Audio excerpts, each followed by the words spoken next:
नमस्कार प्यारे बच्चों। तो स्वागत है आपका एक बार फिर से पीसीबी ट्यूटोरियल्स के इस वीडियो लेक्चर प्लेटफॉर्म पर। आज हम लोग बात कर रहे हैं वेव ऑप्टिक्स में लेक्चर नंबर 6 की। तो लेक्चर नंबर 5 तक आपने कंप्लीट कर लिया होगा, तो लेक्चर नंबर 6 से अब कंटिन्यू करते हैं, जिसमें हम अब आगे बात कर रहे हैं interference due to thin films की। ओके, तो बच्चों आपने देखा होगा कि बरसात के सीजन में सड़क पर जब पानी वगैरह सब छोटे छोटे गड्ढों में भरा हुआ रहता है और गाड़ियां जब उधर से पास करती है तो कभी कभी कुछ ऑयल्स, चाहे पेट्रोल या मोबिल, इस तरह की कुछ लीकेज होती है। तो उन गड्ढों में पानी के ऊपर ये ऑयल्स की एक थिन लेयर आपको दिखाई देगी, और इन लेयर्स को जब जब आप गौर से देखोगे तो आपको वहाँ पर कुछ कलरफुल पैटर्न दिखाई देते हैं। ब्लू, रेड, ग्रीन, येलो, इस तरह के आपको मिक्सचर पैटर्न दिखाई देंगे। सेम चीज़ आप ऑब्जर्व कर सकते हो अगर आप किसी सोप फिल्म को ऑब्जर्व करो इन सनलाइट। सनलाइट में अगर आप बुलबुले को देखो तो वहाँ पर भी एक शाइनिंग कवर आपको जो कलरफुल पैटर्न के रूप में दिखाई देगा। तो ये सारे फेनोमेनन जो हैं, these are interference due to thin films. ठीक है, तो इसी चीज़ को हमको यहाँ पर समझना है इसके बारे में। लेकिन ये चीज़ जरूर नोटिस करके रखिएगा बच्चों कि colours in thin films of oil on water surface और in a soap bubble are produce due to interference of light, that's true.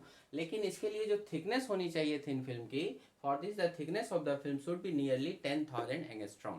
कहने का मतलब है कि लेमडा जो वेवलेंथ है विजिबल लाइट का, 4,000 से लेकर के 8,000 एंगस्ट्रॉम के आसपास आप मान सकते हैं। तो उससे थोड़ा सा ही ज़्यादा के लगभग में होना चाहिए, नियरली 10,000 एंगस्ट्रॉम के आसपास होना चाहिए, तभी आपको वो पैटर्न मिलेगा। अगर ज़रूरत से ज़्यादा थिकनेस हो गई या जितनी ज़रूरत है उससे भी कम थिकनेस रह गई, बहुत ही कम रह गई, तो वैसे केस में क्या होगा? If the film is excessively thin, बहुत ज़्यादा पतला हो गया, तो सारी की सारी लाइट जो है वो ट्रांसपेरेंट थ्रू हो जाएगी, मतलब पास कर जाएगी, तो रिफ्लेक्ट होकर सिस्टम बनेगा ही नहीं। तो आपको वो अपीयर होगा एक ब्लैक ब्लैक के रूप में वो आपको दिखेगा, ओके, इन रिफ्लेक्टेड लाइट। और अगर फिल्म एक्सेसिवली थिक हो गई, मोटी हो गई, तो फिर वो सारी की सारी रे को, ज़्यादा से ज़्यादा पोर्शन को सीधा सीधा रिफ्लेक्ट कर देगा, और फिर उसके बाद वो यूनिफॉर्मली इल्यूमिनेटेड आपको वो दिखेगा। इसीलिए एक प्रॉपर कलर पैटर्न के लिए आपको जो थिकनेस होना चाहिए नियर अबाउट 10,000 एंगस्ट्रॉम के आसपास होना चाहिए। ओके, चलिए अब यहाँ पर जो इम्पोर्टेंट बात है डिस्कशन करने की, इसकी जो मैथमेटिकल अप्रोच है और मैकेनिज्म है कि किस तरह से यहाँ पर कैलकुलेशंस होते हैं जो इंटरफेरेंस को रिजल्ट करते हैं, तो उसको समझने के लिए देखिए, ये हमने एक थिन फिल्म बनाया है। यहाँ से यहाँ इसकी थिकनेस हो गई टी, ठीक है। ऊपर में एयर मीडियम है, ये हो गया आपका वो फिल्म का मीडियम जिसका रिफ्रेक्टिव इंडेक्स म्यू लिया गया है, और नीचे में भी बाद में एयर मीडियम ही रहेगा, ये अंडरस्टूड है। अब यहाँ पर क्या हो रहा है, सो देखिए, एयर से कोई रे इंसिडेंट कर रही है इस तरह से थिन फिल्म पर, तो क्या होगा कि कुछ पोर्शन तो सीधा रिफ्लेक्ट हो जाएगा, है ना। ये वाला पोर्शन देखिए रिफ्लेक्ट हो गया है, और बाकी बचा हुआ पोर्शन ट्रांसमिट हो जाएगा। इस तरह से ट्रांसमिट हो गया, फिल्म के अंदर ट्रांसमिट हो गया। तो ये ए बी लाइन जो है वो ट्रांसमिटेड लाइन हो गई, ट्रांसमिटेड रे हो गई। फिर जब ये बी पॉइंट पर आता है, तब क्या होता है कि यहाँ पर फिर से मीडियम का चेंज हुआ, और नीचे एयर मीडियम है, तो फिर यहाँ से भी एक रिफ्लेक्शन होगा और कुछ ट्रांसमिशन होगा। तो जब भी बाउंड्री लेयर्स होते हैं, दो मीडियम सेपरेट होता है, तो बाउंड्री पर दोनों तरह के फिनोमेनन आपको दिखाई देंगे। लाइट के केस में ट्रांसमिशन भी होगा और रिफ्लेक्शन भी होगा, थोड़ा बहुत हद तक एब्जॉर्प्शन भी होता है। एब्जॉर्प्शन यहाँ हम लोग नेग्लेक्ट करते हैं। तो यहाँ पर जो रिफ्लेक्टेड हुआ वो ये वाली लाइट ऐसे करके रिफ्लेक्ट हो गई, बी सी, देखिए बी सी रे रिफ्लेक्ट हो गई, और इधर से बी के बाद इधर बाहर ट्रांसमिट हो गई। ओके, जो रिफ्लेक्ट हुई है ये रे सी, वो फिर से यहाँ पर देखिए फिल्म और एयर के बाउंड्री पर आपका आया, और फिर से ये एयर के थ्रू रिफ्लेक्ट हुआ, एयर मीडियम के वजह से फिर से रिफ्लेक्ट हुआ, और कुछ उस एयर मीडियम में ट्रांसमिट भी हुआ। तो इस तरह से ये रिफ्लेक्ट हुआ, तो सी ई ये अंदर को आ गया, और जो ट्रांसमिट हुआ वो यहाँ से सी से बाहर को निकला। ओके, तो ये आप एंगल वाइज देखिएगा, तो जितने एंगल से आया उतने ही एंगल से यहाँ पे फर्स्ट टाइम रिफ्लेक्ट हुआ, और इधर कुछ अपने म्यू के हिसाब से वो वैल्यू आर लेगा, जिसे हम लोग स्नेल्स रूल लगा करके बाद में रिलेशन भी निकाल सकते हैं। तो वो आर बनाएगा, और इसी आर को आप देखिए गौर से, इतना ही एंगल से यहाँ इंसिडेंट होगा, फिर यहाँ भी रिफ्लेक्ट होगा। रिफ्लेक्शन जब भी होगा तो angle of incidence equal to angle of reflection, ये सब रूल्स को फॉलो करते हुए आप देख सकते हैं आर आर आर आर इस तरह से वो रिफ्लेक्ट होते रहेगा अंदर में, और एक पूरी तरह से एक reflected system of coherent lights आपको इधर आ जाएगी, और transmitted system of coherent light नीचे को मिलेगी। तो हम लोग जो देखते हैं तो नॉर्मली फिल्म के ऊपर से ही देखते हैं तो हमें ये रिफ्लेक्टेड सिस्टम ही दिखाई देता है, लेकिन कोई लैब में एक्सपेरिमेंट कर रहा हो तो वो ट्रांसमिटेड सिस्टम को भी ऑब्जर्व कर सकता है। तो यहाँ पर ये कोहेरेंट हम लोग क्यों बोल रहे हैं, क्योंकि ये एक ही लाइट सोर्स है और एक ही सोर्स से आती हुई ये लाइट रे है, और वही जो है यहाँ पर बटा है डिफरेंट डिफरेंट, एक तरह से एम्पलीट्यूड डिवीजन आप कह सकते हैं इसको।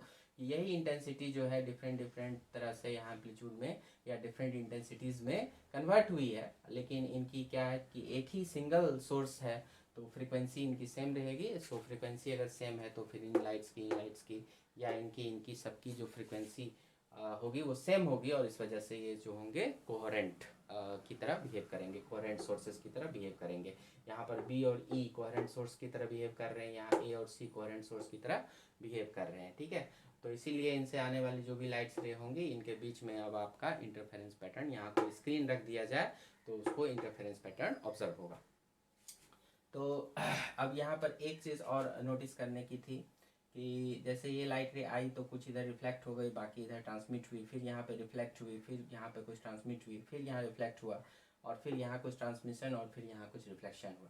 तो इससे दो सिस्टम आपको बन गया, एक reflected system of coherent light और एक transmitted system of coherent lights. Coherent इसलिए क्योंकि जो आने वाली ओरिजिनल रे है उसकी उसी वही फ्रीक्वेंसी सभी रेज में आपको यहाँ पर दिखाई देगी। और आप जानते हैं कि दो रेज अगर सेम फ्रीक्वेंसीज के हो तो वो कैसे होते हैं, आपस में कोहेरेंट होते हैं, तो उनके बीच का जो पाथ डिफरेंस वगैरह होगा ये सब फिक्स होगा, है ना, वो बदलेगा नहीं, चेंज नहीं होगा, फेज डिफरेंस जो होगा वो चेंज नहीं होगा। तो ये सब फिक्स होने की वजह से आपको पैटर्न ऑब्जर्व होता है।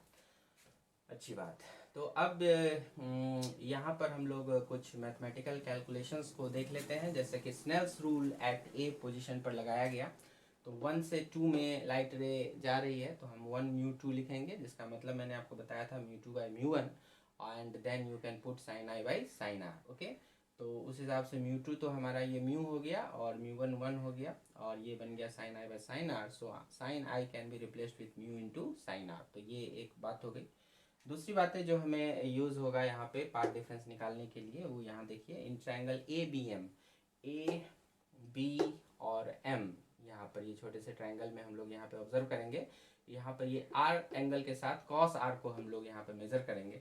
सो cos R will be written as base upon hypotenuse, so base is the T and the hypotenuse is this one AB, okay। so T upon AB, and that AB now can be written as T by cos R, which can also be written as T sec R, okay। so T sec R AB equal to T sec R हो गया। and also you can write here for tan R, tan R के लिए भी आपको यहाँ पे लिखना है, तो perpendicular upon base, that perpendicular is AM, AM upon base is again T, that is thickness of the film, तो AM upon T, so the AM value is T into tan R, तो जहाँ use होगा वहाँ use करेंगे, okay. और एक और triangle A C D को पकड़ लीजिए, ए सी डी, यहाँ ऊपर वाला ये छोटा वाला जो ट्रायंगल दिख रहा है हमको, ये वाला जिसमें आई एंगल आप यहाँ पर देख सकते हैं। ये आई एंगल कैसे हुआ, अगर एक मिनट देखना चाहें तो देख सकते हैं। इधर से देखिए इंसिडेंस एंगल ये आई हुआ, तो एंगल ऑफ रिफ्लेक्शन भी आई हो जाएगा।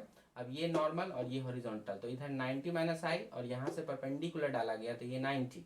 अब ये 90 माइनस आई तो इस तरफ का क्या हो जाएगा, सिंपली आई हो जाएगा, ओके, समझ रहे हैं इसको। तो ये आई हो गया और ये आई हो गया, तो फिर इधर भी देखिएगा तो 90 माइनस आई, तो फिर ये वाला क्या हो जाएगा, क्योंकि ये लाइन परपेंडिकुलर है तो इधर वाला आई बन जाएगा, ओके। तो आपको इससे मतलब तो उतना नहीं रहता है, लेकिन ये बात यही कंफर्म करती है कि ये रेज जो है वो पैरेलल रेज है। चलिए अभी हम आते हैं वापस इस ट्रायंगल में, ए सी डी वाले ट्रायंगल में, जिसमें इस एंगल आई के साथ हम लोग लगाएंगे साइन। तो साइन आई इक्वल टू हो जाएगा परपेंडिकुलर अपॉन हाइपोटेनियस। तो परपेंडिकुलर हमारा कौन सा बना, AD, AD is the perpendicular and the hypotenuse is this AC, and that AC can be written as 2 times AM, क्योंकि आप देख सकते हैं ये सब टोटली सिमेट्रिकल है। सो AM इक्वल टू MC, और इसीलिए AC को आप क्या लिख सकते हैं, आप लिख सकते हैं 2 times AM, okay. So 2 times AM हमने यहाँ पे लिख दिया, और then AD can be written as 2 AM sin I, okay. And the value of AM, the value of AM is यहाँ से T tan R, तो वो AM को आप पुट कर दीजिए T इंटू tan R, बाकी sin I तो था ही। सो 2T tan R sin I is the value of AD। तो ये 3 वैल्यू जो है यहाँ पर ज़रूरत पड़ने पर हम लोग यहाँ यूज़ कर रहे हैं। देखिए किसके लिए, तो calculation of path difference in this thin film के थ्रू इंटरफेरेंस। तो पहले हम लोग रिफ्लेक्टेड सिस्टम में पाथ डिफरेंस निकालने की कोशिश करते हैं, और बाद में आपको आपको पता चलेगा कि ये ट्रांसमिटेड सिस्टम के लिए भी पाथ डिफरेंस जो है वो उतना ही आ रहा है। तो पहले तो ज़रा सा रिफ्लेक्टेड के लिए समझ लेते हैं डेल्टा एक्स। तो रिफ्लेक्टेड के लिए देखिए यहाँ पर ये सिंगल लाइट रे आई थी ए, और यही उसके बाद एक तो सीधा रिफ्लेक्ट हो गई और दूसरी यहाँ से ऐसे गई और फिर ऐसे करके आई, फिर बाहर निकली। तो यहाँ से जब हम परपेंडिकुलर यहाँ पे डाल देते हैं तो परपेंडिकुलर डालने के बाद जो होगा डी से इस तरफ और सी से इस तरफ दोनों जो होंगे अब सेम लेंथ को कवर कर रहे हैं, इसीलिए जो भी पाथ डिफरेंस आएगा ये इनके पहले ही आएगा। तो आप कोर्स यहाँ देख सकते हैं कि ए बी और बी सी आपस में इक्वल है। तो ये जो पाथ लेंथ है ये इस मीडियम में कवर हुआ है, इसलिए आपको इसका ऑप्टिकल पाथ निकालना होगा। ऑप्टिकल पाथ के बारे में आपको मैंने पिछले वीडियो लेक्चर में बता चुका हूँ इसके बारे में काफ़ी कुछ, तो आप उसको कवर करते हुए ही एक तरफ से आगे सीखेंगे, ठीक है। तो इसको जो ये चूंकि म्यू मीडियम में कवर हुआ है ए बी और बी सी, तो इसको हमको ऑप्टिकल पाथ निकालना होगा, तो म्यू से उसको मल्टीप्लाई करना पड़ेगा, तो वो हमारा फिर ऑप्टिकल पाथ आ जाएगा आपको इस वाले का। और फिर इधर जो है उतनी देर में क्या हुआ कि ए से डी तक सिर्फ गया, तो ए से डी तक जो वो गया तो इसका पाथ लेंथ सिर्फ इतना ही काउंट होगा, क्योंकि डी के बाद और इधर सी के बाद वो दोनों आपस में इक्वल है, तो उसको माइनस करने से कुछ होगा नहीं हासिल। तो आपको optical path of A B plus B C ये निकालना होगा और उसमें माइनस करना होगा A D. A D already air में है इसलिए उसमें कोई म्यू से मल्टीप्लाई नहीं होगा, क्योंकि एयर का म्यू तो 1 होता है वैसे भी, ठीक है। तो वही काम यहाँ पर किया गया। तो delta X will be A B plus B C का optical path. Optical path means mu से मल्टीप्लाई कर देना है और माइनस ए डी हो जाएगा ये वाला, ओके। तो ये वाले का ऑप्टिकल पाथ है माइनस ए डी, तो ये ऐसा आ गया। अब A B B C A B B C आपस में इक्वल है, ए बी जितना है बी सी उतना ही इक्वल है, सिमेट्री से आप देख सकते हैं। तो 2 टाइम्स ए बी हो जाएगा ये, तो 2 times A B into mu हो जाएगा और माइनस ए डी तो है A B equal to B C, इसलिए अब ए बी जो हम लोग पहले ही निकाल के रखे हुए थे तो उसे हम यहाँ पुट करते हैं। देखिए यहाँ से ए बी निकला हुआ है टी सेक आर, तो हम ए बी को रख दिया टी सेक आर, ओके, और म्यू इसके साथ कर दिया, so 2 mu T sec R और माइनस ए डी, ओके, चूंकि ए बी था टी सेक आर, यहाँ से देख सकते हो। उसके बाद 2 mu T sec R minus, अब ए डी भी हमने निकाल के रखा हुआ है यहाँ पर, ए डी इसे उठा के यहाँ पुट करिए, which is 2t tan r into sine I, okay. तो 2t tan r साइन आई, बस इतना सा काम था। अब इसको हम लोग अच्छे से अरेंज कर देंगे तो काम हो जाएगा। तो 2 म्यू टी सेक आर को नीचे लेके जाइए कॉस आर, और यहाँ पर साइन बाई कॉस कर दीजिए tan r को, बाकी साइन आई रहने दीजिए। एलसीएम में कॉस आर हो जाएगा और फिर आप देखेंगे 2 म्यू टी माइनस 2t और ये साइन आर साइन आई, इस तरह से। अब आप वो जो स्नेल रूल वाला किए थे तो इसमें से आई को हटा देना है और आर के टर्म में एक्सप्रेस करना है। So sine I is mu sine R, so sine I को हटा करके वहाँ पर आप म्यू साइन आर को पुट करिए यहाँ पर।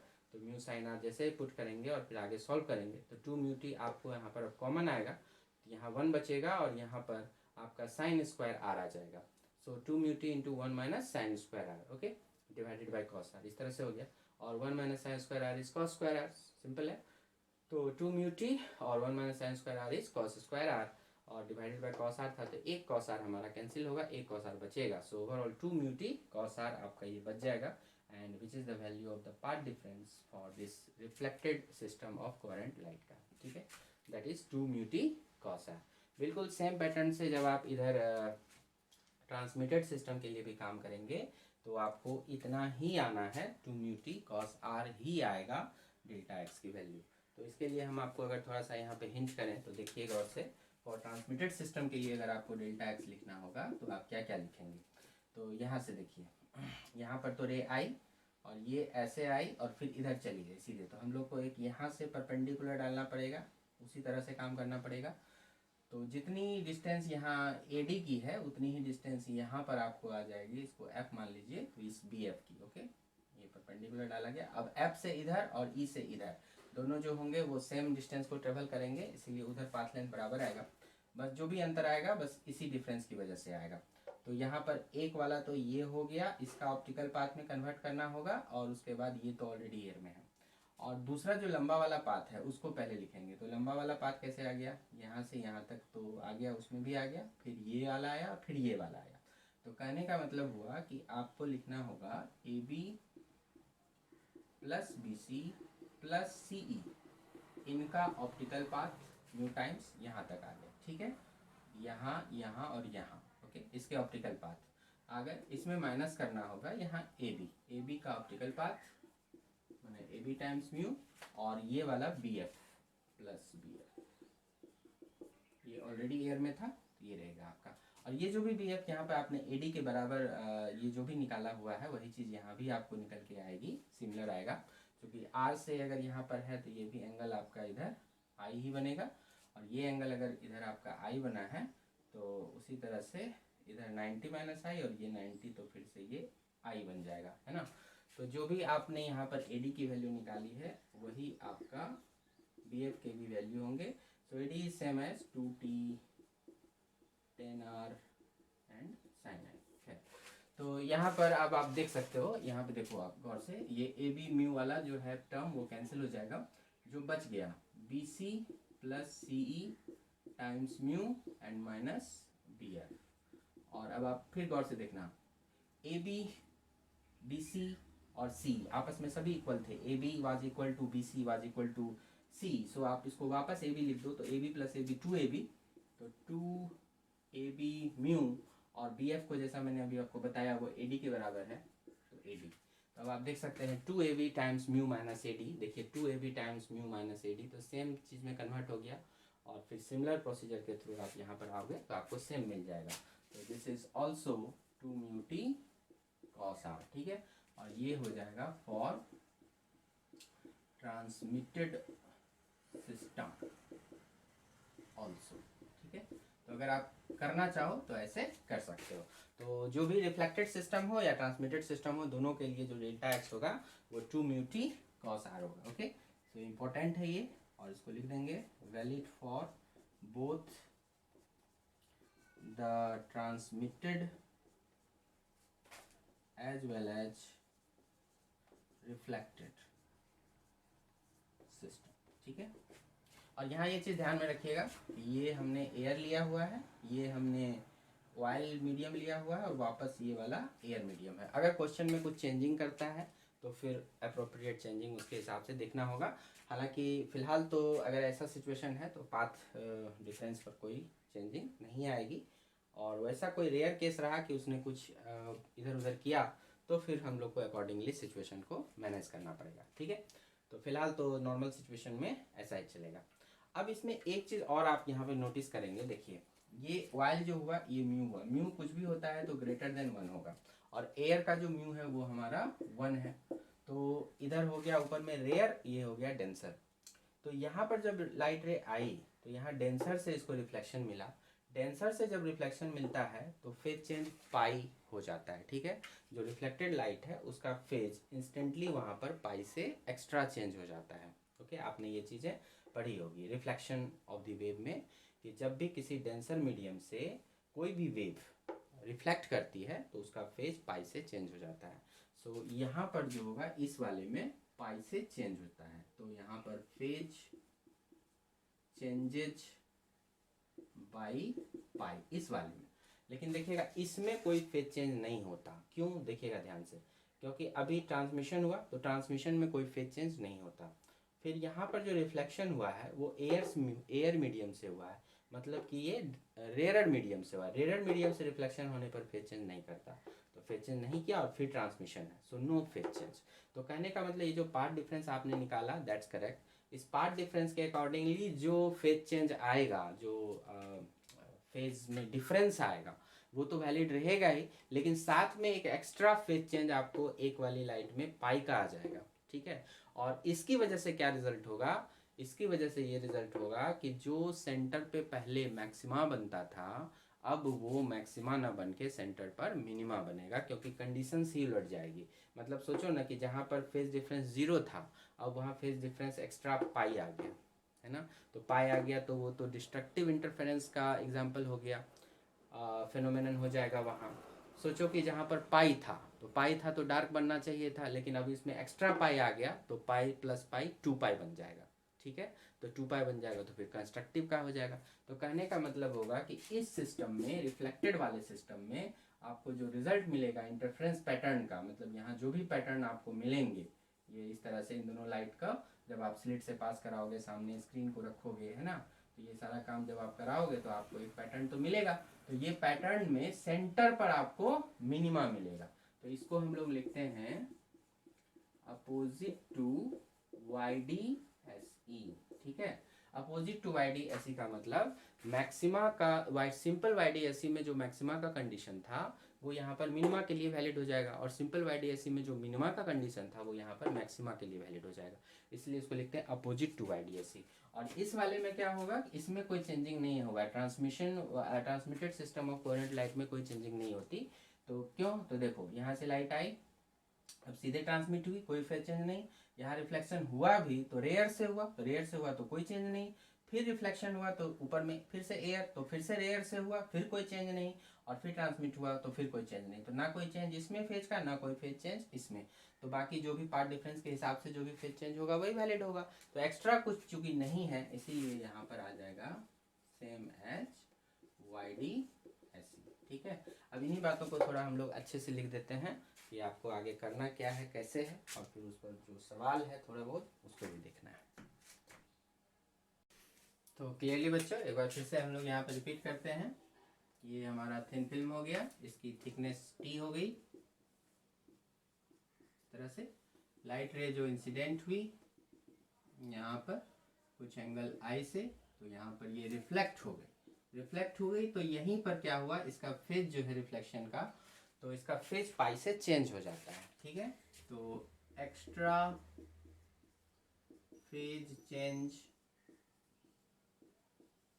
ऑफ पाई अकर्स, इसमें इस लाइट रे में एक्स्ट्रा आ गया। पार्ट डिफरेंस की वजह से जो भी फेज डिफरेंस आएगा वो तो अलग हुआ, प्लस एक एक्स्ट्रा आपको पाई उसमें जोड़ना पड़ जाएगा।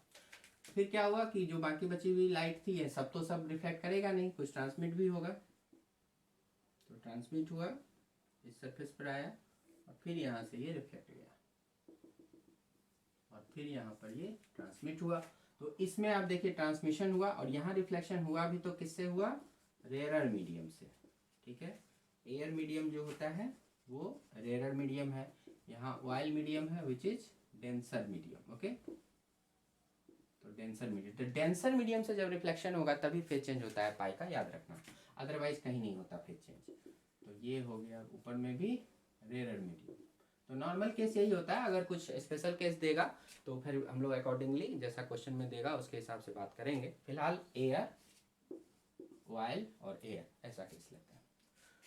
तो ये जो भी आई था, यहाँ भी आपको ये आई मिलता है, यहाँ भी ये आई मिलते हैं, ये सब पैरेलल हो जाते हैं, आपने देखा था इसको। तो ये था रिफ्लेक्टेड। अब इसी को अगर हम लोग यहाँ पे स्लिट वगैरह से पास करा दें, है ना, जो भी YDSC में हमने काम किया था S1 S2 बनाते हुए, और सामने आपका ये स्क्रीन रहेगा, तो इस स्क्रीन पे एक पैटर्न दिखाई देगा, इंटरफेरेंस पैटर्न, और लेकिन उसमें खास बात क्या होगी कि ये भी सेंट्रल मैक्सिमा की जगह मिनिमा एग्जिस्ट कर जाएगा, है ना, क्योंकि आपका ये कंडीशन आ गया, एक्स्ट्रा कंडीशन जो सिंपल YDSC में नहीं था। तो यहाँ पर हम लोग यही कहेंगे सेंट्रल मिनिमा एग्जिस्ट। ओके, और उसके बाद जो है आपका फर्स्ट ब्राइट यहाँ पर आपका मिला, यहाँ पर आपका फर्स्ट डार्क, है ना, फिर उसी तरह से यहाँ पर आपका second bright and so on, नीचे भी तो उसी तरह से रहता है। तो फर्स्ट ब्राइट ये वाला हो गया, फर्स्ट डार्क ये वाला, second bright, second dark and so on. ठीक है, तो इस तरह की बातें हो जाती है। तो यहाँ पर हमने बात की कि ये हो जाएगा अपोजिट टू YDSC। ओके, जिसका क्या मतलब हुआ कि पाथ डिफरेंस जो n लैम्डा होता था सिंपल YDSC में, ये मैक्सिमा का कंडीशन होता था, अभी ये बन जाएगा मिनिमा का कंडीशन। तो this condition is for minima, for nth minima. Okay, और delta x and delta x equal to 2n-1 and then lambda by 2। तो ये कंडीशन मिनिमा का बनता था सिंपल YDSC में, तो यहाँ वो बनेगा फॉर मैक्सिमा के लिए, तो फॉर मैक्सिमा। ठीक है, इसमें आपको n की वैल्यू यहाँ पर तो 0 से स्टार्ट हो जाएगी, 0 1 2 3, और यहाँ पर n की वैल्यू 1 से स्टार्ट होगी, क्योंकि फर्स्ट मैक्सिमा वगैरह ये सब बन रहा है, तो ये चीज़ ध्यान में रखना है। तो वो अंडरस्टूड है, आई होप सो, कि n के लिए अब आपको दिक्कत अभी नहीं होनी चाहिए कि कहाँ पर n की वैल्यू क्या रखनी है ना।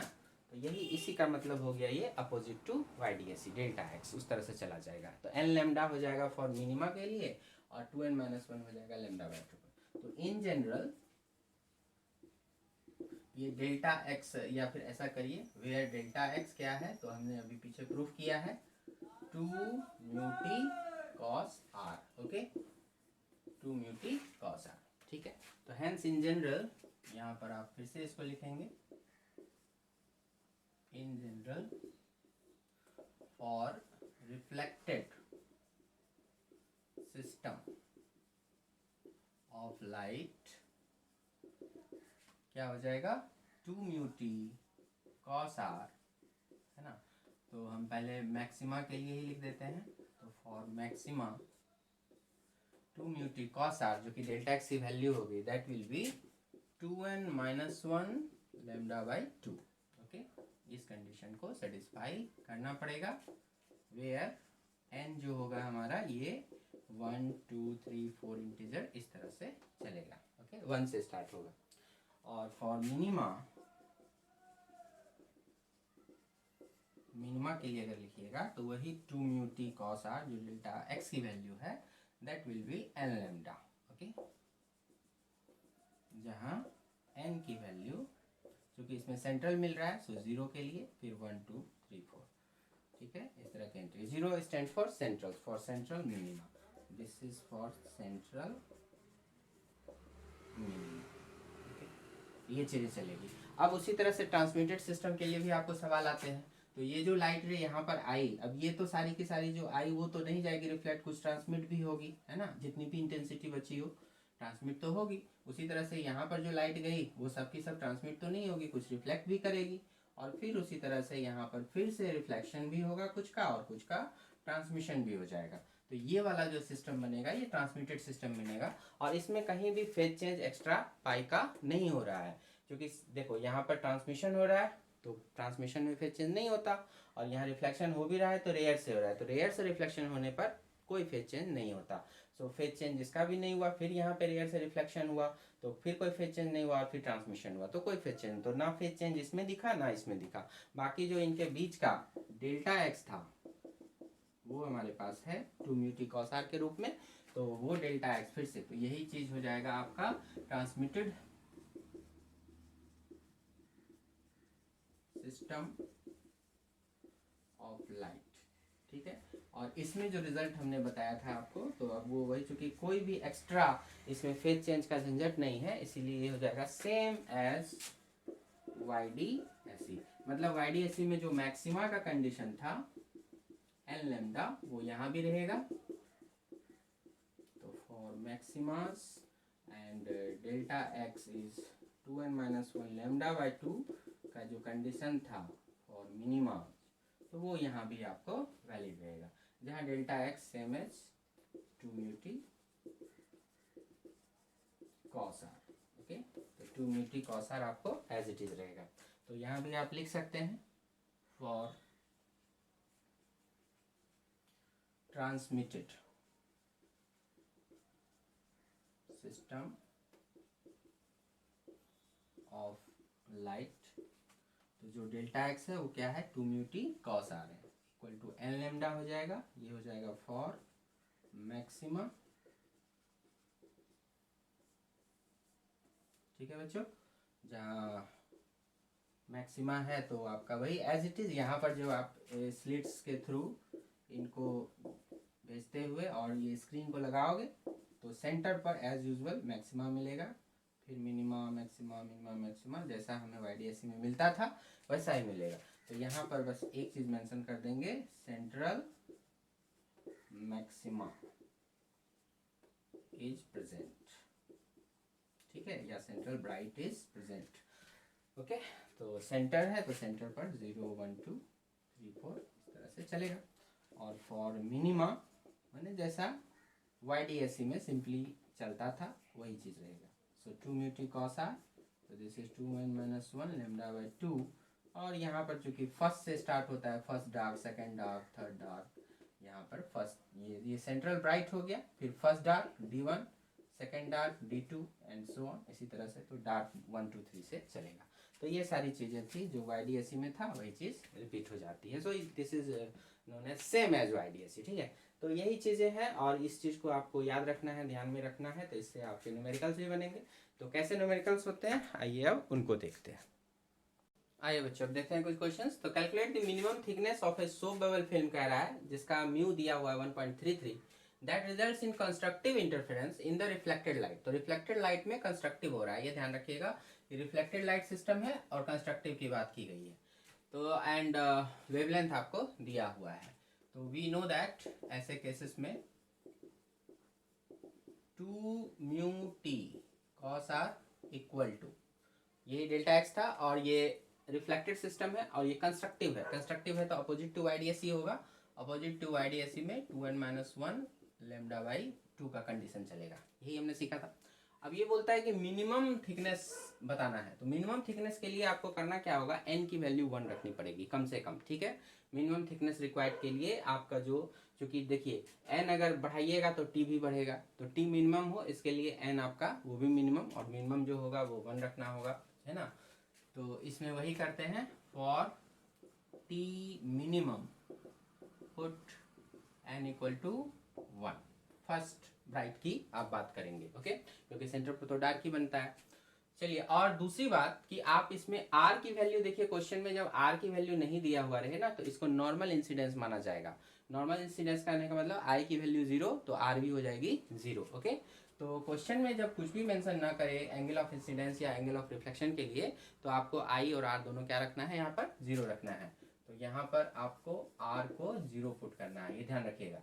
तो इसका मतलब हुआ 2 म्यू टी कॉस r, तो कॉस 0 हो गया, दैट इज 1, और यहाँ पर आपने 1 रखा तो 2 into 1 minus 1 that is 1 and which is lambda by 2। इसका मतलब जो t मिनिमम आपका यहाँ बनेगा that is lambda by 2 to 4, direct into कर लीजिए, 4 टाइम्स म्यू, है ना। इसे डायरेक्ट फॉर्मूला के रूप में भी आप याद रख सकते हैं।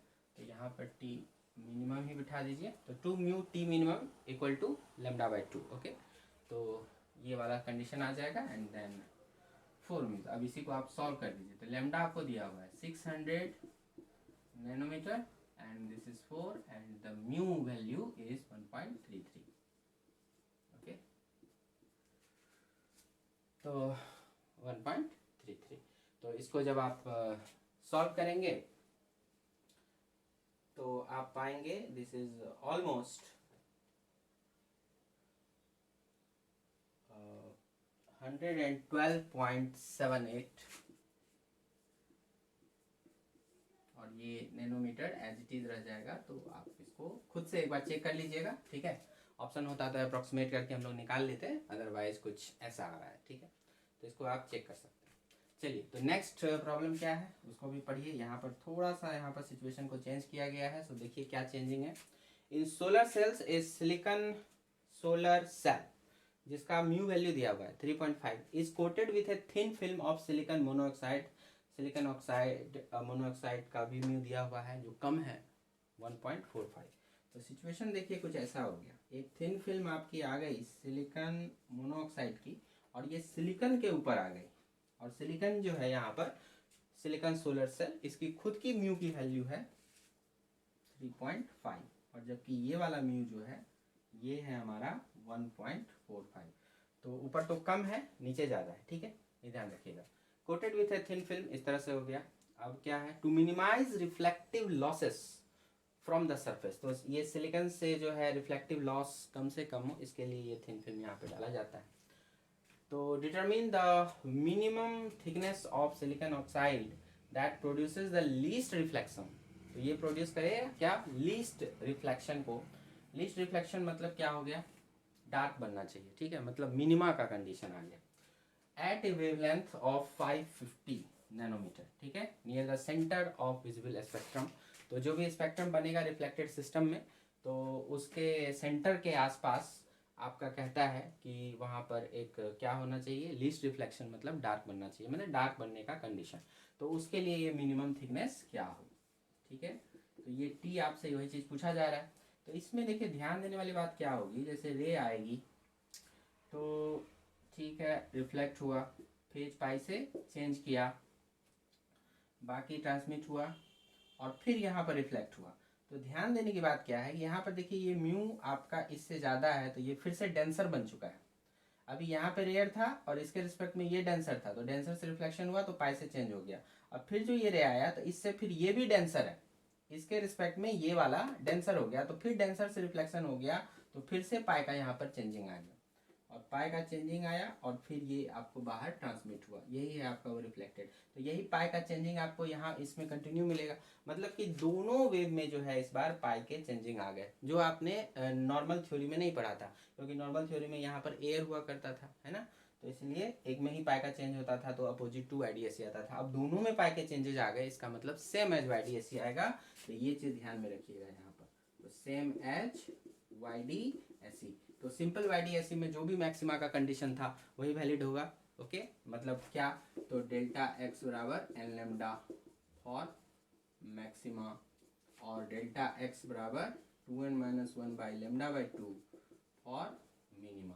ठीक है, और सेंटर पर आपको ब्राइट मिलेगा। अब यहाँ पर आपको बोलता है least reflection near the centre, तो नियर द सेंटर इसका मतलब क्या हुआ, फर्स्ट डार्क के लिए बोल रहा है। ठीक है, तो डार्क वाला कंडीशन हम यूज करेंगे, तो क्लियरली जो फार्मूला है 2μt। अब देखिए इसमें भी एंगल की चर्चा नहीं है, तो आपका आर वैल्यू जो हो जाएगा 0, सो cos 0 इज 1, तो आप सीधा सीधा 2μt रख लीजिए, तो 2μt डेल्टा एक्स हो गया। और डार्क का सिचुएशन है 2n-1 लेमडा बाई 2, और यहाँ पे मिनिमम की बात कर रहा है फॉर टी मिनिमम, तो आपको पुट करना है n1। Okay, so T minimum, तो क्या हो जाएगा, यहाँ पे 1 पुट करिएगा, तो उसी तरह से 2-1 इज 1 लेमडा बाई 2, और यहाँ से ये 2 to 4, तो 2 म्यू यहाँ पर आ जाएगा।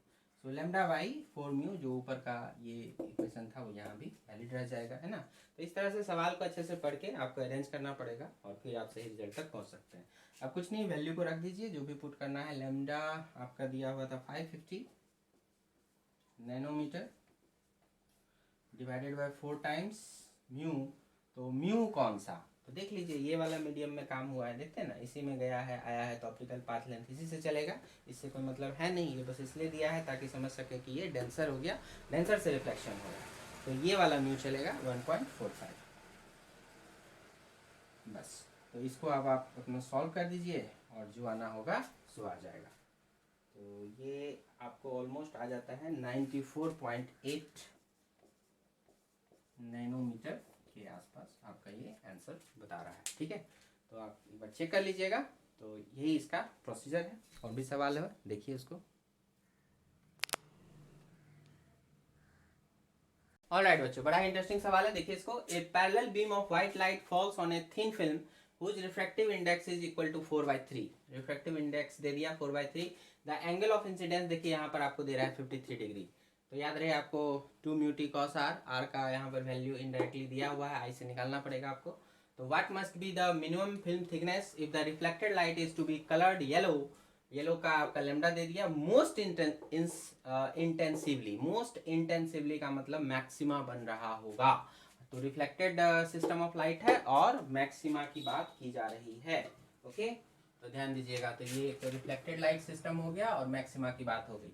चलिए गिवन क्या क्या है थोड़ा एक बार फटाफट नोट कर लें हम लोग।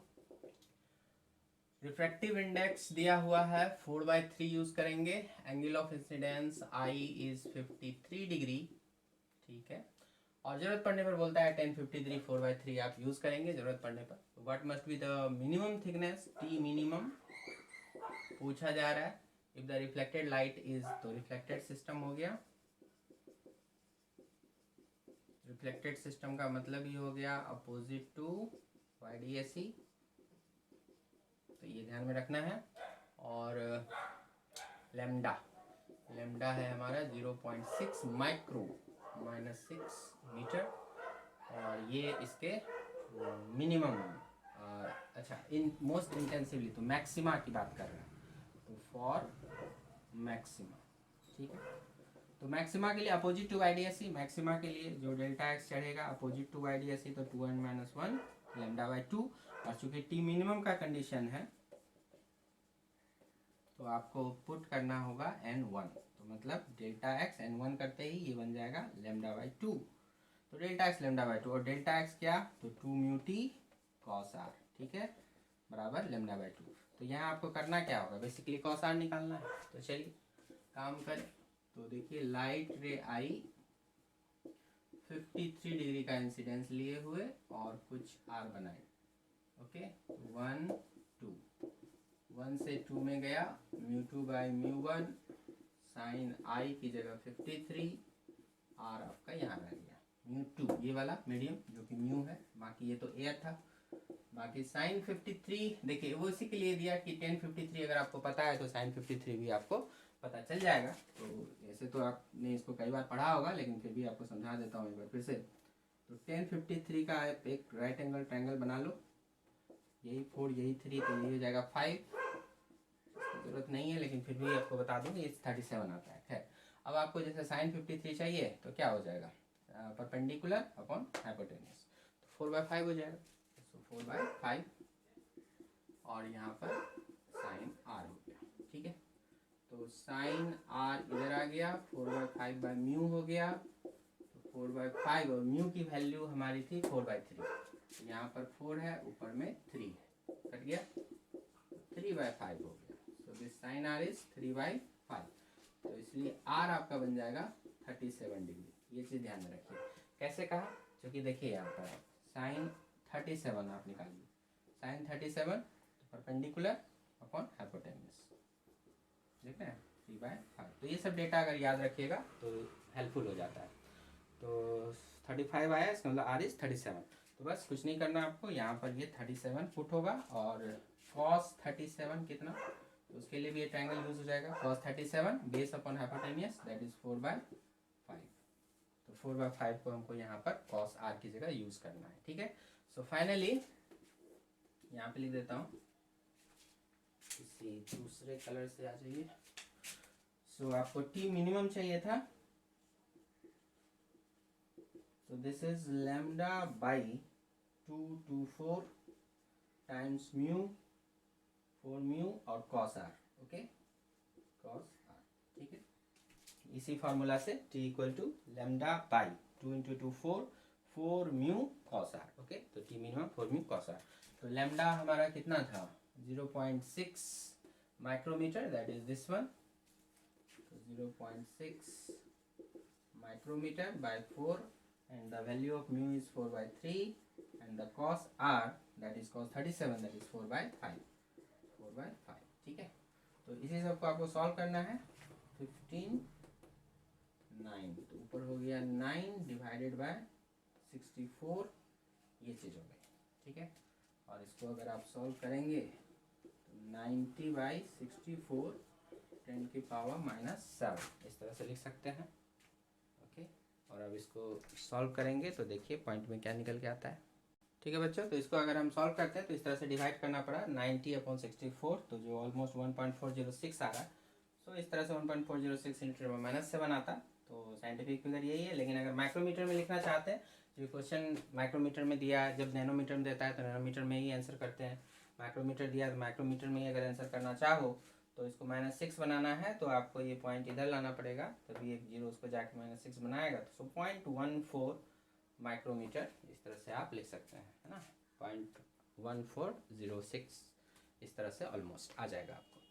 तो ये था इसका जवाब। चलिए अब इसमें आगे हम आपको इंटरफेरेंस का एक और छोटा सा केस है, जिसमें सर्कुलर स्क्रीन का इस्तेमाल किया जाएगा, जो हम लोग ज़्यादातर साउंड वाले टॉपिक में इस तरह के क्वेश्चंस को वैसे तो देखते थे, लेकिन यहाँ भी उसका एप्लीकेशन किया जा सकता है। आइए ज़रा फटाफट उसको भी समझ लें। देखिए बच्चों, तो एक स्पेशल केस हम लोग यहाँ पे डील करेंगे, इंटरफेरेंस विद सर्कुलर स्क्रीन। तो इसमें क्या सिचुएशन होता है उसको समझिएगा। जैसे ये एक सर्कुलर स्क्रीन हमारे पास होगा, ठीक है, और सेंटर के करीब आपको 2 सोर्स रखे हुए रहेंगे, तो वर्टिकल भी रख सकते हैं और हॉरिजॉन्टल भी रख सकते हैं। तो ज़्यादातर केस में आपको हॉरिजॉन्टल ही देता है, तो चलिए हॉरिजॉन्टल ही, तो वैसे कोई दिक्कत नहीं है, चूँकि सर्किल है कैसे भी रखिए वो एक ही आंसर आएगा। तो मान के चलिए 2 कोहेरेंट सोर्सेस S1 और S2 को इस तरह से रखा गया है, और उसके बाद ये सर्कुलर स्क्रीन पर हम लोग उसके मैक्सिमा मिनिमा या इंटरफेरेंस पैटर्न को ऑब्जर्व कर रहे हैं। तो यहाँ पर क्या होगा कि इनके बीच की आपको दूरी दे रखी होगी, तो दूरी भी नॉर्मली लैम्डा के इंटीग्रल मल्टीपल में ही देता है। या फ्रैक्शन भी दे सकता है। तो हम लोग फिलहाल अपनी सिंप्लिसिटी के लिए एम लेमडा मान लेते हैं, जहाँ एम इक्वल टू आपका कुछ भी हो सकता है, फ्रैक्शन भी हो सकता है और इंटीग्रल भी हो सकता है, बट ज़्यादातर अगर आपको क्वेश्चन कहीं पर हिट करेगा तो वो आपको इंटीग्रल पार्ट ही दिखेगा। तो सो आप मान के चलिए 1 2 3 4, आप चलिए इसको यहाँ नहीं लिखते हैं, एग्जाम्पल में अपना समझ लेंगे।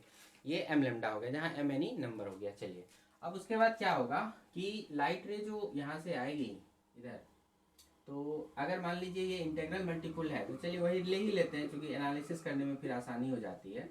अदरवाइज फिर अलग केस में अलग रिजल्ट आता है तो एनालिसिस में दिक्कत हो जाती है। तो चलिए इसको फिलहाल इंटीग्रल मल्टीपल ही ले लेते हैं, 1 2 3 4। इस तरह से आपको लेमडा के इंटीग्रल मल्टीपल में आपको दोनों कोहेरेंट सोर्सेज के बीच की दूरी दिया हुआ रहेगा। तो S1 and S2 are coherent sources, ठीक है।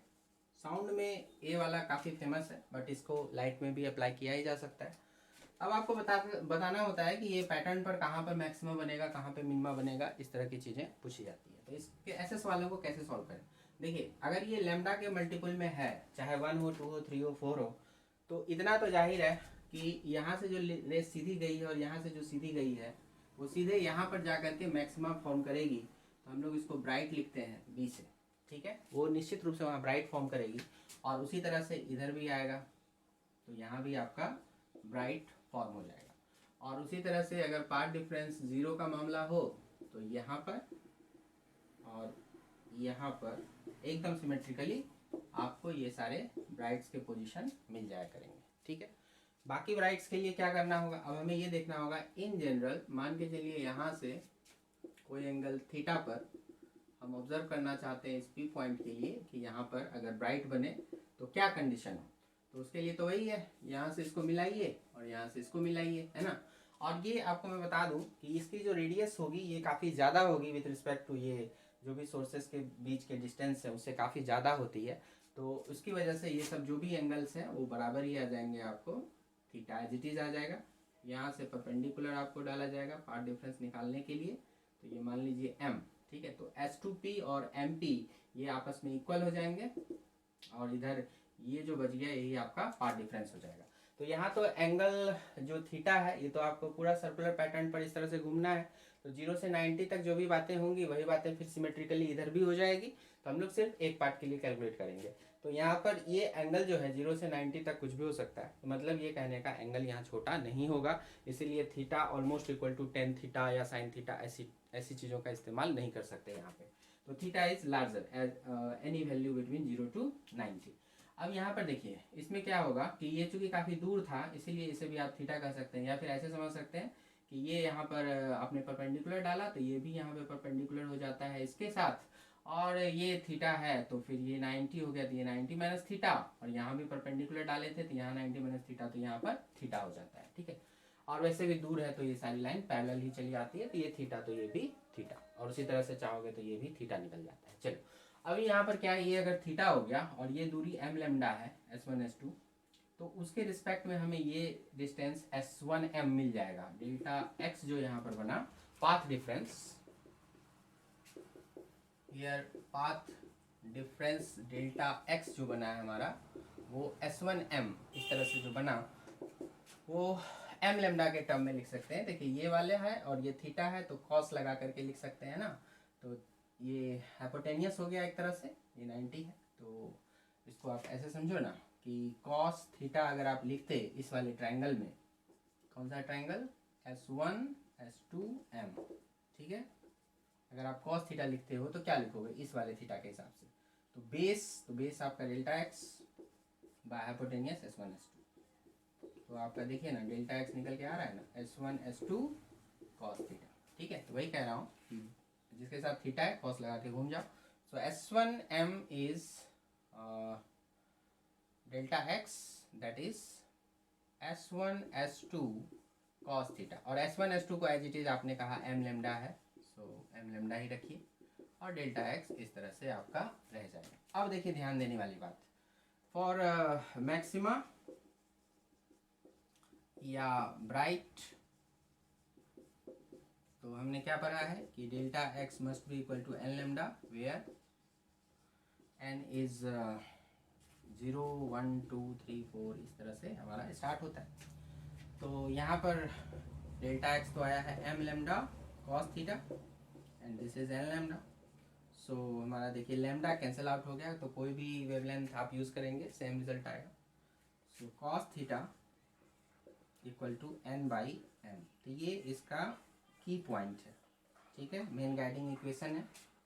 इसे याद रखिएगा कि सर्कुलर स्क्रीन के केस में cos theta equal to n by m, जहाँ एन क्या होगा तो ये सारी वैल्यू 0 1 2 3 4 इस तरह से इंटीग्रल वैल्यू आती जाएगी, इंटीग्रल वैल्यूज।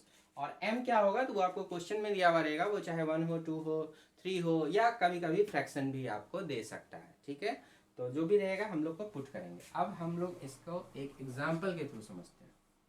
जैसे एग्जाम्पल मानिए इफ m इक्वल टू 1, ज़्यादातर आपको 1 लेमडा ही मिलता है, तो देखिए 1 लेमडा अगर होगा तो क्या होगा, तो cos theta equal to n by 1 हो गया। अब n की वैल्यू क्या देनी है, ये सब देनी है, तो 0 देनी है। तो कॉस की वैल्यू अगर एक बार आपने 0 दिया तो थीटा क्या आ जाएगा 90 डिग्री, ठीक है, सीधी बात।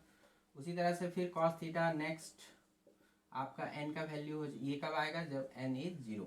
फिर जब n 1 आएगा तो 1 पुट कर दीजिए, तो 1 by 1 that is 1 and this means theta is 0 degree.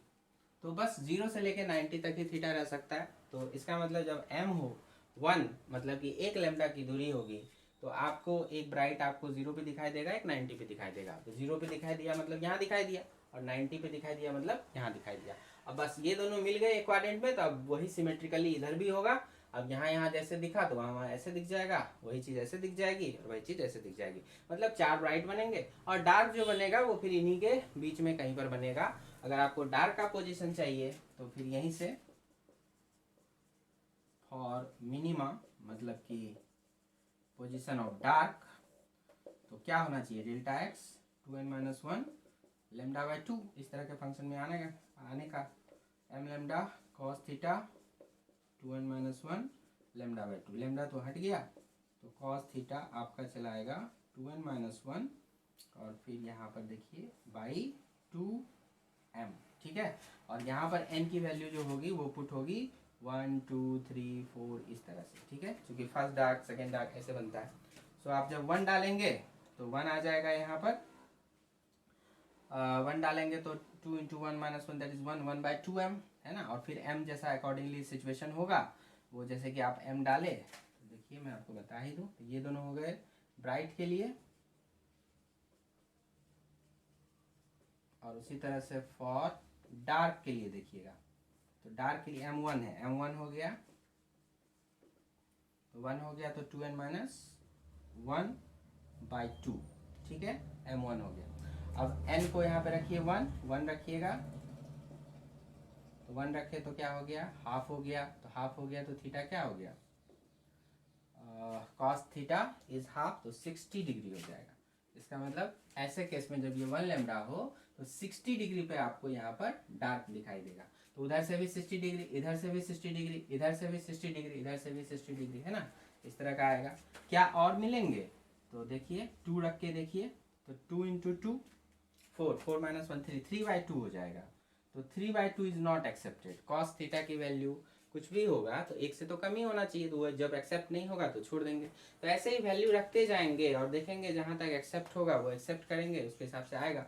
सो कहने का ये मतलब हुआ कि अगर ये 1 लेमडा होता, चलिए इसको रहने दीजिए, अलग में ही बना देता हूँ, तो ऐसे अगर S1 S2 के बीच 1 लेमडा होता तो हमें 4 ब्राइट्स मिलते और 4 डार्क्स मिलते। जितने ब्राइट मिलते हैं उतने ही डार्क भी मिलते हैं, सिमेट्री। और ये डार्क कहाँ मिलता, तो 60 डिग्री यहाँ पर, इधर से भी सिमेट्रिकल है तो इधर से भी 60 डिग्री पर, इधर से भी 60 डिग्री पर, समझ रहे हो, और इधर से भी 60 डिग्री पर, ठीक है। ये सब ऐसे करके डार्क मिल जाते हैं।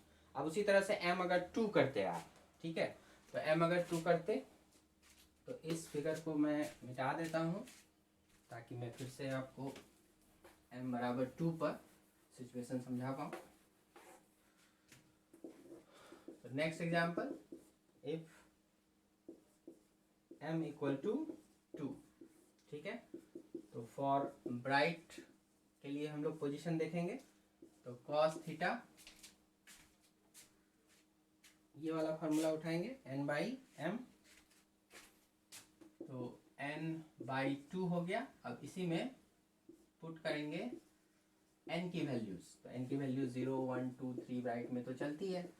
तो देखिए कहाँ तक वैल्यू आएगी, जैसे ही आपने 0 पुट किया तो 0 मिला, 0 कॉस थीटा 0, इसका मतलब थीटा 90 डिग्री। फिर कॉस थीटा आप 1 पुट करिए तो हाफ आ गया, इसका मतलब थीटा 60 डिग्री। फिर कॉस थीटा 2 पुट करिए तो 2/2 दैट इज 1, मतलब थीटा 90 डिग्री। 90 आ गया, बस सॉरी 0 1 है ना, कॉस 0 इज 1, तो 0 डिग्री।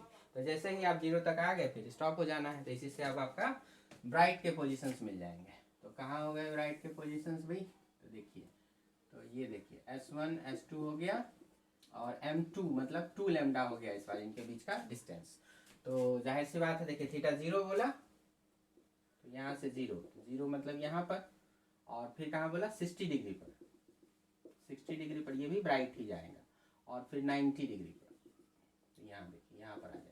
ठीक है, ये हो गया आपका 60 डिग्री पर। ओके, अब जैसा उधर बना वैसा सिमेट्रिकल इधर बन जाएगा, इधर से भी 60 डिग्री पर ब्राइट हो जाएगा और इधर भी यहाँ पर ब्राइट हो गया, यहाँ भी यहाँ पर 60 डिग्री पर ब्राइट आ जाएगा और ये नीचे में ब्राइट आ जाएगा। फिर यहाँ से इस तरफ 60 डिग्री पर ब्राइट आ जाएगा, देखिए इस तरह से। और इनके भी बीच में डार्क, लेकिन एग्जैक्ट बीच में नहीं, वो आएगा आपको कैलकुलेशन से कि कहाँ पर आएगा एग्जैक्ट डार्क। तो डार्क के लिए देखिएगा तो कॉस थीटा, तो डार्क के लिए cos theta delta x 2n-1 λ/2 के आधार पर कॉस थीटा 2n-1/2m, तो 2n-1/2m, इसको चलेंगे लेके। और m आपने कहा 2 रखना है, तो 2 × 2 4, ठीक है। मतलब अब इसमें 2n-1/4 में पुट करो कॉस थीटा, n को पुट करना है, यहाँ 1 2 3 से जब पुट होगा तो 1 पुट किया तो 1/4 आ गया। इसका मतलब पहला वाला एक तो आपको कॉस इनवर्स 1/4 पे मिलेगा, अब ये जितना डिग्री हो। उसी तरह से next cos theta equal to आप n2 पुट करो तो 2 × 2 4, 4 - 1 3, तो 3/4, तो अभी भी एक से छोटा है, सो अलाउ है, एक्सेप्टेबल है, तो कॉस इनवर्स 3/4 हो जाएगा। उसी तरह से फिर next cos theta equal to आप करोगे तो एक्सेप्ट नहीं होगा, 3 जैसे ही पुट करोगे 3 × 2 6 हो जाएगा, 6 - 1 5, 5/4 इज नॉट एक्सेप्टेबल, क्योंकि ये 1 से अधिक हो जाता है। तो इसका मतलब 2 डार्क आपको आ रहा है, एक कॉस इनवर्स 1/4 पर, एक कॉस इनवर्स 3/4 पर। तो आपको एक हो जाएगा इनके बीच में कहीं पर डार्क, और एक हो जाएगा इनके बीच में कहीं पर, ठीक है। तो एक एंगल बनाएगा कॉस इनवर्स 1/4। तो कॉस में क्या होता है, जितना 0 के करीब आते हैं उतना वैल्यू ज़्यादा आता है। सो ये 3/4 वाला ये वैल्यू होगा, है ना, ये वाला वैल्यू हो जाएगा कॉस इनवर्स 3/4, और ये जो वैल्यू आ गई एंगल की यहाँ से यहाँ, ये हो जाएगी कॉस इनवर्स 1/4। तो ये चीज़ है, अधिक वैल्यू होती है ना तो एंगल कम हो जाता है, ये ध्यान में रहे। जैसे कि कॉस थीटा 1 आ गया मैंने एंगल 0 हो जाता है, तो यहाँ पे 3/4 वैल्यू जैसे जा रहा है तो एंगल जो होगा वो कम होगा, इसलिए कम वाला नीचे आ जाएगा। तो अब वही चीज़ कॉस इनवर्स 3/4 इधर से भी उठा के लेंगे, इस तरफ से कॉस इनवर्स 3/4। अब ये जितना डिग्री हो, 20 डिग्री हो, 25 डिग्री हो, जो भी हो, तो उतने आ जाएंगे यहाँ पे डार्क, और 1/4 के हिसाब से कॉस इनवर्स यहाँ से यहाँ तक 1/4, तो ये डार्क यहाँ पर। उसी तरह से यहाँ भी हर 2 ब्राइट के बीच में कहीं पर आपको डार्क मिल जाएगा कैलकुलेशन के हिसाब से। तो इस तरह से कभी कभी आपको टोटल ब्राइट टोटल डार्क ऐसे भी पूछ सकता है ना। तो ज़्यादातर 1 लैम्डा और 2 लैम्डा पर ही आपको सवाल वगैरह मिलता है। तो हमने शॉर्ट में इसका डिस्कशन आपको कर दिया। वैसे तो IT सेक्शन का है ये सब चीज़ें, लेकिन थ्योरेटिकली आपसे पूछा जा सकता है, इसमें कोई दो राय नहीं है, ठीक है। तो आप यहाँ तक कंप्लीट कर लेंगे तो ये आपका इंटरफेरेंस पार्ट जो है वो कंप्लीट हो जाता है यहाँ पर। अब हम लोग नेक्स्ट वीडियो लेक्चर में डिफ्रैक्शन के पार्ट को कवर करेंगे, ठीक है। तो यहाँ तक कवर कर लीजिए, आप अच्छे से मन लगा के पढ़िए। All the best, thank you very much.